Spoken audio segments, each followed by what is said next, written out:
The anniversary NATO summit is scheduled for July in Washington, D.C. It's the alliance's 75th birthday, and arguably amid the most dangerous crisis to date, at least since the last one. What's in store, and what has been the history of these summits? So, with 32 members, can NATO ever reach a quick reaction decision? Join me, Jan Darasz, for how we got here.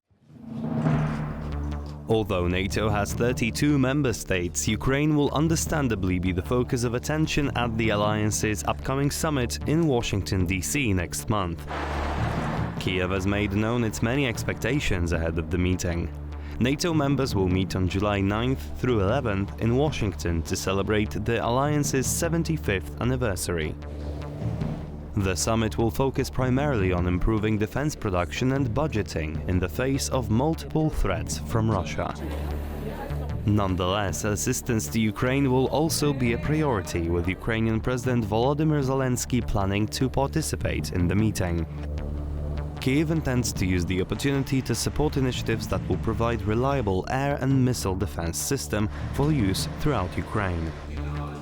It's been reported that member states will present a full package of solutions that will serve as a bridge to Ukraine's future membership in NATO. However, Kyiv does not expect an official invitation to join the alliance at the July summit. President Zelensky pressed for a declaration on Ukraine's membership status at last year's Vilnius NATO summit, but the members of the alliance instructed Kyiv to wait until the country meets all the necessary accession conditions. Despite this, Zelensky toned down his NATO criticism and thanked the alliance for increased military support, including F-16 training, which is ongoing. Ukraine also received a powerful tool, the NATO-Ukraine Council established in Vilnius, which deepens Kyiv's cooperation with alliance members as an equal partner. The G7 Joint Declaration of Support, also signed at the Vilnius summit, allowed Ukraine to conclude and sign 15 individual long-term security agreements with different countries, a new security solution that Ukraine believes will help it maintain military support in the fight against Russia until it officially joins the alliance.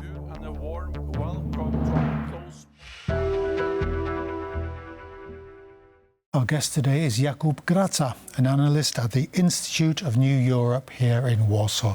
Welcome to the programme. Good afternoon. Thank you for having me. Great to have you.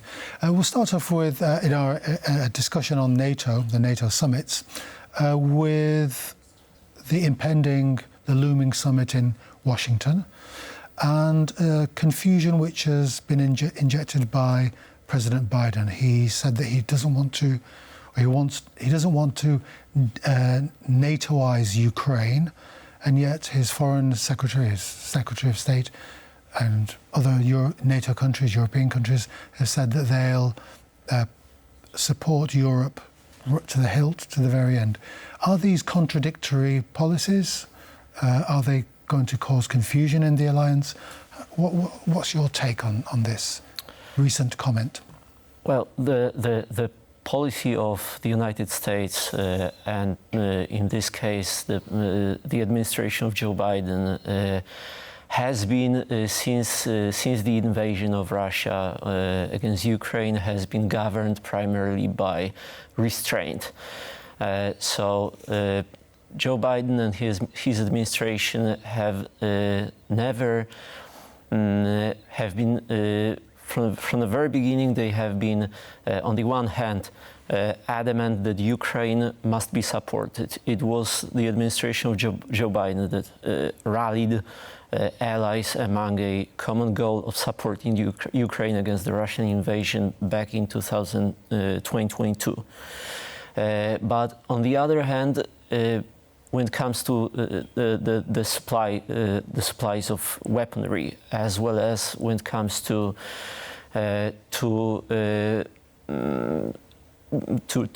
bringing Ukraine closer to NATO, many steps were taken too late, and it was, when it comes to the delivery of weaponry, it was too little. So it is often said that it's too little, too late.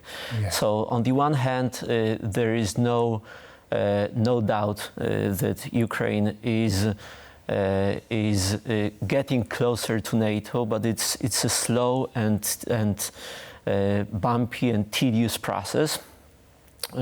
Ukraine is not going to be invited to NATO anytime soon, although it would like to be, and many analysts, many countries within NATO may think that Ukraine deserves to be invited to NATO. But this has a border war with Russia, so it's not going to. This is not going to happen anytime soon. So this policy of Joe Biden and the United States, as well as not only the United States but also several other countries towards Ukraine on its road to NATO, is not fully is still governed by restraint. So on the one hand, those countries, such as the United States, would like Ukraine to be part of the free world, but on the other hand, they are still hesitant to go the extra mile because they still have this thought in the back of their minds, of their heads, that such a step as inviting Ukraine, as sending a direct invitation to Ukraine to become part of NATO would be a step too far and would be too controversial and escalational. Just to press you a bit on that point, NATO does seem to have been a day late and a dollar short, as the Americans say. Is it a conscious policy to stop Ukraine winning or to stop it losing? It's giving it enough weapons to survive, but not enough weapons to win their war with Russia. Is this a confused policy or a conscious policy, do you think? That is a good question. One analyst has recently said on Twitter that it's still that the Biden administration and NATO are still managing the conflict instead of setting out a clear strategy. There is no strategy. There can be no doubt that there is no strategy either in the White House or within NATO. Among the most important, the most powerful NATO countries, there is still no strategy towards winning in Ukraine. Because the aims haven't been defined, or the aims have not been defined. And most importantly, the aim of winning, actually winning, has not been defined, because the American administration seems to not be willing to supply Ukraine with enough weaponry within a certain period of time so that Ukraine could decisively win this war. Yes. They still seem to be afraid of what would happen if Ukraine actually won this war decisively on the battlefield. Yes, it reminds me of the debate in the United States about Korea, where the military leaders, General MacArthur, even wanted to use nuclear weapons or to at least bomb the bridges on the Yellow River, and yet this caused great consternation amongst the allies of the United States. So it was this pull of the military necessity, the military desirability, and against the political desirability.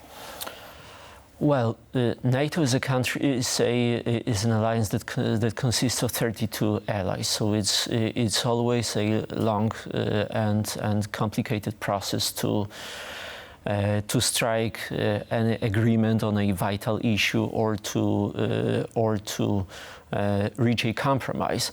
But in this case, it is the United States that is the most powerful ally, and the United States.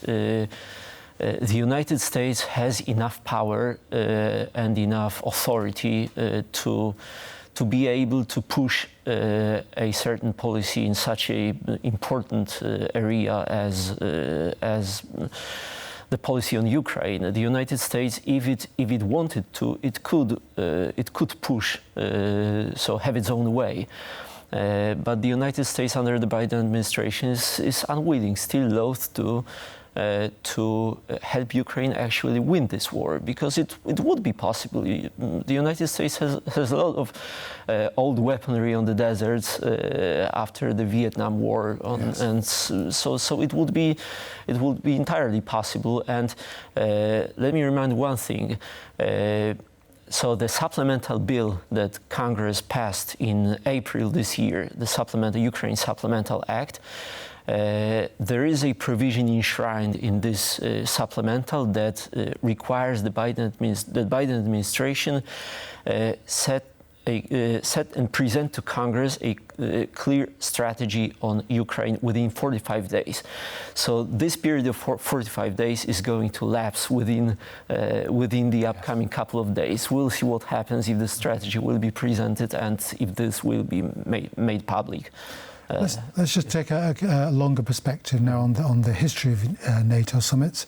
If I were to ask you, as we were talking earlier, about the, say, 2 or 3 main milestones in this process from the early 1950s to now, how would you pick out the most important, the most significant NATO summit? Mm-hmm.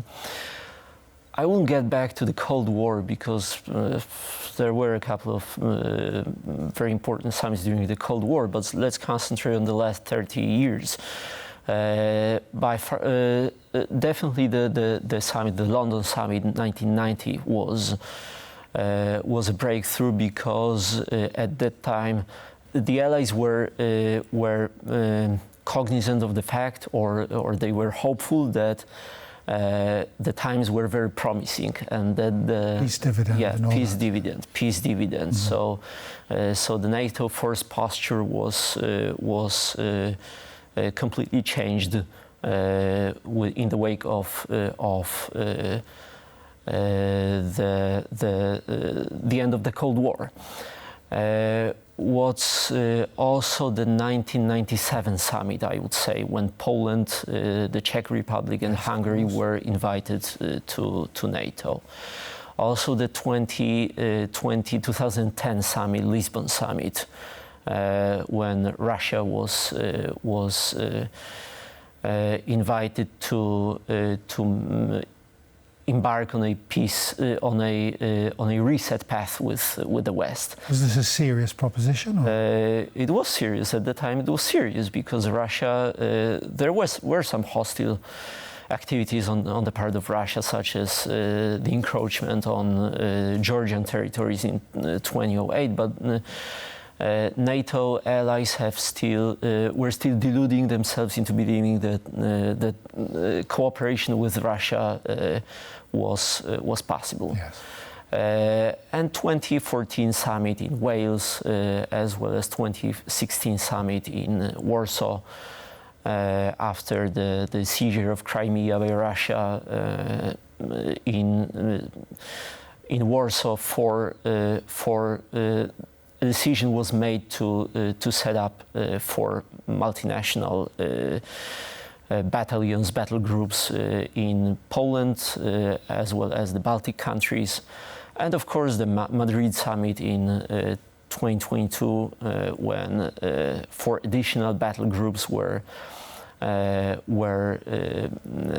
established in 4 other countries of the eastern flank. So there were many important summits. The last one, the establishment of these battle groups in the various NATO states, is this a fast, quick decision-making process, or are we seeing, is that an exception to the NATO style of decision-making? It's like sometimes it's like an iceberg. It moves, or an oil tanker moves very slowly, but it always seems to be moving in the right direction.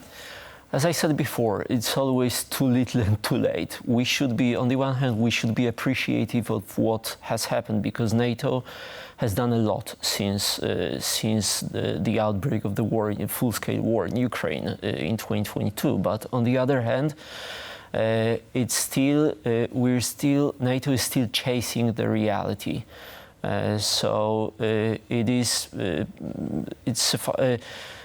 It suffices to say that that only this year, it wasn't until this year, 2024, that it is said that more than 20 countries, NATO countries, will surpass the 2% of GDP threshold of defense expenditures. This threshold was established in 2014. And there are 32 NATO allies, so we're still chasing Yes. the reality. A final question to you, Mr. Grazza. We have these arguments launched every so often about a European Union army. If that actually happened, would that just not be a poor shadow of NATO? You have 27 members, 32 members in NATO. It's just going to be the same vastly bureaucratic machine, isn't it? How would you see that if it happened? I don't think, and that's not only my opinion. There is a broad consensus among analysts and observers that there should be. It is on the one hand impossible, but on the other hand, it could be harmful to try to create an additional European army that would try to replace NATO. NATO is irreplaceable, so there are certain steps that can be taken within the European Union or multilaterally beyond European Union that could help enforce the mission that NATO is conducting. But NATO is, when it comes to defense, NATO as the most powerful military alliance in the history of the world is irreplaceable. Yes. And countries of NATO should be very cautious in order not to undermine what has been achieved thus far within the alliance. Okay, well, we'll keep our eye on the Washington summit in a few days' time, but for the time being, Jakub Grazza, thank you very much for coming. Thank you very much too. Great. And that's all we have time for today, so join us next time for How We Got Here.